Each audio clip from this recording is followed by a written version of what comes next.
اوس د نبی اسلام د ښځو نمونې زده کړه، د نمونو خو یې زده کړه. د نبی اسلام ښځې چې کوم دي هغه څو ولې؟ 11 ښځې ولې. نو په هغه کې یوه ښځه چې کوم د اوله حضرت خدیجه رضی الله عنها، خدیجه د اوله ښځه د نبی اسلام. د هغه بعد چې کوم د حضرت عایشه رضی الله تعالی عنها، بیا حضرت حفصه رضی الله تعالی عنها، بیا ام حبیبه رضی الله تعالی عنها، ام سلمه رضی الله تعالی عنها، حضرت سوده رضی الله تعالی عنها، حضرت زینب رضی الله تعالی عنها، حضرت میمونه رضی الله تعالی عنها، او دا رقم ام المساکین رضی الله تعالی عنها، حضرت جویریه رضی الله تعالی عنها، حضرت صفیه رضی الله تعالی عنها.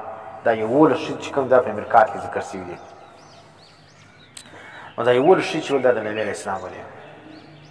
نو ګوره اوس دلته دا یو مسله زده کړه چې نبی علیه السلام چې کوم دی دا نو د دونه ښځو طاقت څه رقم درلودی. بعضې خلک راولاړ چې دا ملحدین یا د مغرب چې بېرته انسانان راولاړ شي وایي نبی علیه السلام چې کوم دی هغه شهوت پرست و، نعوذ بالله. خپل امت ته چې کوم دی هغه 4 ښځې جایز دي، او نبي چې کوم دی هغه خپله 11 ښځو سره نکاح کړې ده. وینې؟ نو نبی اسلام باندې دا الزام لګوي چې نبی اسلام چې شولو، ستاسو نبي چې شو دا شهوت پرست ولو.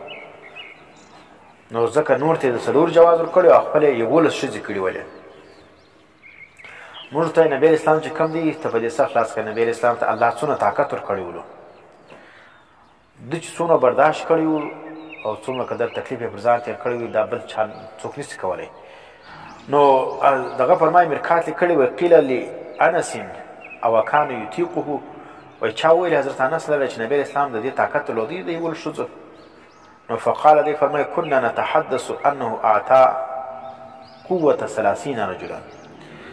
وایي موږ دا خبرې کولې چې نبی اسلام ته الله پاک چې کوم دی هغه د 30 یا د 40 کسانو طاقت ورکړی دی. وینې 30 یا 40 کسان طاقت الله خالي نبی اسلام ته ورکړی دی. او دغه فرمایي مجاهد فرمایي چې دا هر سړی چې کوم دی دا 40 یا 30 کسان چې الله طاقت ورکړي دا د دنیا کسان نه دي. كل رجل من رجال اهل الجنه، دا د جنت 40 کسان دي. او د جنت د یو سړي طاقت چې کوم دی اذ كل رجل من اهل الجنه يعطى قوه 100 رجل. د جنت و هر سړي ته الله پاک چې کوم دی هغه د دنیا د 100 کسان طاقت ورکړي دي. نو 30 کسان یا 40 جنتیان، هر جنتی د دنیا د 100 کسان طاقت لري. نو دا رقم د نبی اسلام ته چې الله طاقت ورکړی و دا د 400 کسان طاقت و. د 400 کسان طاقت ورسره و، دغه باوجود اوس 4000 ته چې هر سړي ته 4 ښځې جایز کړې. نو څو زره شولې؟ 4 چوکې 16 14,000 ښځو طاقت الله ورکړی نبی اسلام ته. اسلام چې کړی دي هغه د خالي د څو د 11 ښځو سره نکاح کړی.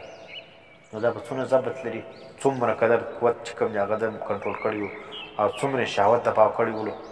نو ته چې ګور په شي خبر نه یې اعتراض څه دپاره کوي؟ نبي ته الله د 400 نارینهو د دنیا طاقت ورکړی ولو، او هر سړي ته په دنیا کې 4 ښځې جایز دي. صحیح شولو؟ نو 4 ته چې په 4000 کې ضرب ورکړي دا څو جوړي؟ 4 چوکې 16,000. او بیا چې راولاړ شي چې نبي ته بیا تر هغه زیات ډبلې جایز دي. نو تقریبا هغه دي 20,000 ښځو طاقت الله ورکړی ولو. نو دا چې دا اعتراض کول چې نبی اسلام د شهوت د وجدا کړی ولو دا خبره غلطه ده. نبی اسلام که د شهوت د وجې کولای نو بیا خو چې کوم دی نبی اسلام د 14,000 ښځو طاقت نبی اسلام درلودی. نو نبی اسلام بیا د 11 ښځو سره ولې نکاح کوله؟ دا خو د نبی اسلام پر ضبط قوت باندې دلالت کوي چې نبی اسلام د دومره ښځو طاقت او د دومره نارینهو طاقت یې درلودی، هغه باوجود بیا نکاح چې کوم دی هغه صرف د 11 سره کړې ده. او هغه هم هغه ښځې دي چې اکثره چې ولې کونډې ولې په هغه کې یوه ځوانه چې نبی اسلام کړې ده هغه حضرت عایشه رضی الله عنها ده، نور ګلې کونډې ولې. نو بیا ته د نبی اسلام په دغه باندې اعتراض کوې؟ خپل عقل علاج وکړه.